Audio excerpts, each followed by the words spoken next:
Hello everyone, welcome to my YouTube channel SSC तपा के finisher में आप सभी का स्वागत है। तो हम लोग आज के इस वीडियो में वैष्णव धर्म से संबंधित 35 महत्वपूर्ण प्रश्न को जानेंगे जो एग्जाम के पॉइंट ऑफ व्यू से बहुत ही महत्वपूर्ण है। तो समय को बिना गवाए हम लोग सीधे प्रश्न नंबर 1 पर आते हैं। प्रश्न नंबर 1 हमारा क्या कहता है? प्रश्न नंबर 1 है, वैष्णव धर्म में किस भगवान की पूजा मुख्य रूप से की जाती है? यानी वैष्णव धर्म में किस भगवान की पूजा मुख्य रूप से की जाती है? तो इसका सही जवाब हो जाएगा ऑप्शन नंबर सी, यानी कि विष्णु। सी इज द करेक्ट आंसर। चलते हैं अगला प्रश्न की ओर। अगला प्रश्न हमारा है, वैष्णव धर्म के प्रमुख ग्रंथ कौन से हैं? तो इसका सही जवाब हो जाएगा option number c, Bhagavad Gita और भगवत पुराण, यानी सी द करेक्ट आंसर। चलते हैं अगला प्रश्न की ओर। अगला प्रश्न हमारा है,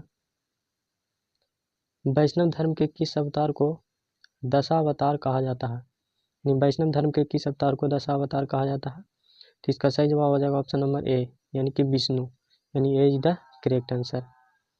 चलते हैं अगला प्रश्न की ओर। अगला प्रश्न हमारा है, भगवान विष्णु का वाहन कौन है? यानी भगवान विष्णु का वाहन कौन है? तो इसका सही जवाब हो जाएगा ऑप्शन नंबर ए, यानी कि गरुड़, यानी ए इज द करेक्ट आंसर।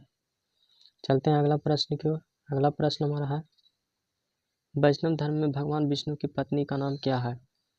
यानी वैष्णव धर्म में भगवान विष्णु की पत्नी का नाम क्या है? तो इसका सही जवाब हो जाएगा ऑप्शन नंबर सी, यानी कि लक्ष्मी। सी इज द करेक्ट आंसर। चलते हैं अगला प्रश्न की ओर। अगला प्रश्न हमारा है, भगवान विष्णु के किस अवतार ने गीता का उपदेश दिया? यानी भगवान विष्णु के किस अवतार ने गीता का उपदेश दिया? तो इसका सही जवाब हो जाएगा ऑप्शन नंबर बी, यानी कि कृष्ण अवतार, यानी b is the correct answer. चलते हैं अगला प्रश्न की ओर। अगला प्रश्न हमारा है, वैष्णव धर्म में भगवान विष्णु के कितने अवतार माने गए हैं? यानी वैष्णव धर्म में भगवान विष्णु के कितने अवतार माने गए हैं? तो इसका सही जवाब हो जाएगा ऑप्शन नंबर डी, यानी कि 10 अवतार, यानी D is the correct answer. चलते हैं अगला प्रश्न की ओर। अगला प्रश्न हमारा है, वैष्णव धर्म का संबंध किस वेद से है? यानी वैष्णव धर्म का संबंध किस वेद से है? इसका सही जवाब हो जाएगा ऑप्शन नंबर सी, यानी सामवेद, सी द करेक्ट आंसर। चलते हैं अगला प्रश्न की ओर। अगला प्रश्न हमारा है, वैष्णव धर्म के कौन से अवतार को जल के भगवान कहा जाता है? यानी तो इसका सही जवाब हो जाएगा ऑप्शन नंबर ए, यानी मत्स्य, ए द करेक्ट आंसर। चलते हैं अगला प्रश्न की ओर। अगला प्रश्न हमारा है, भगवान विष्णु के किस अवतार ने पृथ्वी को राक्षस से बचाया? तो इसका सही जवाब हो जाएगा ऑप्शन नंबर ए, यानी कि वराह अवतार, ए इज द करेक्ट आंसर। चलते हैं अगला प्रश्न की ओर। अगला प्रश्न हमारा है, वैष्णव धर्म में पूजा के लिए किस माला का उपयोग किया जाता है? यानी इसका सही जवाब हो जाएगा ऑप्शन नंबर ए, यानी तुलसी माला, ए इज द करेक्ट आंसर। चलते हैं अगला प्रश्न की ओर। अगला प्रश्न हमारा है, भगवान विष्णु को कौन सा चक्र धारण करते दिखाया गया है? यानी इसका सही जवाब हो जाएगा ऑप्शन नंबर ए, यानी सुदर्शन चक्र, यानी ए इज द करेक्ट आंसर। चलते हैं अगला प्रश्न की ओर। अगला प्रश्न हमारा है, भगवान विष्णु का कौन सा अवतार त्रेता युग में हुआ था? तो इसका सही जवाब हो जाएगा ऑप्शन नंबर ए, यानी कि श्री राम अवतार, यानी ए इज द करेक्ट आंसर। चलते हैं अगला प्रश्न की ओर। अगला प्रश्न हमारा है, वैष्णव धर्म में हरे कृष्णा मंत्र को क्या कहा जाता है? तो यानी इसका सही जवाब हो जाएगा ऑप्शन नंबर ए, यानी कि महामंत्र, ए इज द करेक्ट आंसर। चलते हैं अगला प्रश्न की ओर। अगला प्रश्न हमारा है, वैष्णव धर्म में कौन सा पर्व प्रमुख रूप से मनाया जाता है? यानी इसका सही जवाब हो जाएगा option number c, Janmashtami, c is the correct answer. चलते हैं अगला प्रश्न की ओर। अगला प्रश्न हमारा है, भगवान विष्णु के कौन से अवतार ने बलि से 3 पग भूमि मांगी थी? तो इसका सही जवाब हो जाएगा ऑप्शन नंबर ए, वामन अवतार, यानी कि ए इज द करेक्ट आंसर। इसका ए राइट आंसर हो जाएगा। चलते हैं अगला प्रश्न की ओर। अगला प्रश्न हमारा है, वैष्णव धर्म में किस ग्रंथ को पंचवेद कहा जाता है? यानी इसका सही जवाब हो जाएगा ऑप्शन नंबर सी, यानी Mahabharata, c the correct answer. चलते हैं अगला प्रश्न की ओर। भगवान विष्णु का शेषनाग पर विश्राम किस महासागर में माना गया है? तो इसका सही जवाब हो जाएगा ऑप्शन नंबर बी, यानी कि क्षीर सागर, बी द करेक्ट आंसर। चलते हैं अगला प्रश्न की ओर। अगला प्रश्न हमारा है, भगवान विष्णु का कौन सा अवतार सबसे पहले हुआ? यानी इसका सही जवाब हो जाएगा ऑप्शन नंबर बी, मत्स्य, यानी कि बी द करेक्ट आंसर। चलते हैं अगला प्रश्न की ओर। भगवान विष्णु के किस अवतार ने अधर्म के अंत के लिए हिरण्यकश्यप का वध किया? यानी इसका सही जवाब हो जाएगा ऑप्शन नंबर ए, नरसिंह अवतार, ए द करेक्ट आंसर। चलते हैं अगला प्रश्न की ओर। अगला प्रश्न हमारा है वैष्णव धर्म में किस देवी को धन की देवी माना जाता है? तो यानी इसका सही जवाब हो जाएगा ऑप्शन नंबर बी यानी कि Lakshmi. B the correct answer. चलते हैं अगला प्रश्न की ओर। अगला प्रश्न हमारा है भगवान विष्णु का कौन सा अवतार द्वापर युग में हुआ? यानी इसका सही जवाब हो जाएगा ऑप्शन नंबर बी यानी कि कृष्ण, यानी कि बी द करेक्ट आंसर।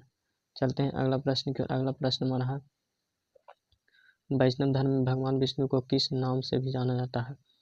यानी वैष्णव धर्म में भगवान विष्णु को किस नाम से भी जाना जाता है? तो इसका सही जवाब हो जाएगा ऑप्शन नंबर बी यानी कि Janardan. B the correct answer.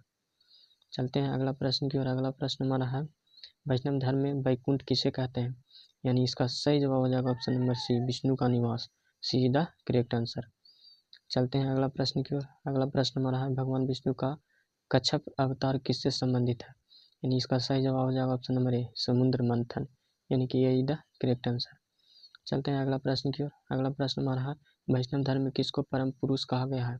यानी इसका सही जवाब हो जाएगा option number b Vishnu. B the correct answer. चलते हैं अगला प्रश्न की ओर। अगला प्रश्न हमारा है भगवान विष्णु का परशुराम अवतार किस उद्देश्य से हुआ? यानी इसका सही जवाब हो जाएगा ऑप्शन नंबर बी क्षत्रियों का नाश। भगवान विष्णु का परशुराम अवतार किस उद्देश्य से हुआ? यानी ऑप्शन नंबर बी क्षत्रियों का विनाश, यानी बी द करेक्ट आंसर। यानी 27 का राइट आंसर हो जाएगा ऑप्शन नंबर बी। चलते हैं अगला प्रश्न की ओर। अगला प्रश्न हमारा है भगवान विष्णु के कौन से अवतार को सर्वशक्तिमान कहा जाता है? यानी इसका सही जवाब हो जाएगा option number c Narasimha. C the correct answer. चलते हैं अगला प्रश्न की ओर। अगला प्रश्न हमारा है वैष्णव धर्म में किस ध्वनि को सबसे पवित्र माना गया है? यानी इसका सही जवाब हो जाएगा ऑप्शन नंबर ए ओम, यानी यही द करेक्ट आंसर। चलते हैं अगला प्रश्न की ओर। अगला प्रश्न हमारा है वैष्णव धर्म के अनुसार भगवान विष्णु का अंतिम अवतार कौन होगा? यानी इसका सही जवाब हो जाएगा ऑप्शन नंबर सी यानी कि कल्कि अवतार। See the right answer. चलते हैं अगला प्रश्न की ओर। अगला प्रश्न हमारा है भगवान विष्णु की पूजा का मुख्य उद्देश्य क्या है? यानी इसका सही जवाब हो जाएगा ऑप्शन नंबर बी मोक्ष प्राप्ति, यानी कि बी द करेक्ट आंसर। चलते हैं अगला प्रश्न की ओर। अगला प्रश्न हमारा है वैष्णव धर्म में किस वृक्ष को पवित्र माना जाता है? यानी इसका सही जवाब हो जाएगा option number c Tulsi. C the correct answer. चलते हैं अगला प्रश्न की ओर। अगला प्रश्न हमारा है भगवान विष्णु का कौन सा अवतार बुद्ध धर्म से संबंधित है? यानी इसका सही जवाब हो जाएगा ऑप्शन नंबर सी यानी कि बुद्ध। सी द करेक्ट आंसर, यानी 33वां का राइट आंसर हो जाएगा ऑप्शन नंबर सी। चलते हैं अगला प्रश्न की ओर। अगला प्रश्न हमारा है वैष्णव धर्म में किसे शेषनाग कहा जाता है? तो इसका सही जवाब हो जाएगा ऑप्शन नंबर सी यानी कि विष्णु के निवास का आधार, यानी सी द करेक्ट आंसर। चलते हैं अगला प्रश्न की ओर। अगला प्रश्न हमारा है वैष्णव धर्म में भगवान विष्णु को कौन सी वस्त्र धारण करते दिखाया गया है? यानी इसका सही जवाब हो जाएगा ऑप्शन नंबर सी पीले वस्त्र। सी द करेक्ट आंसर। तो आज के लिए बस इतना ही, मिलते हैं अगला वीडियो में। अगर आप लोगों को वीडियो अच्छा लगे तो लाइक सब्सक्राइब और कमेंट जरूर करिएगा। धन्यवाद।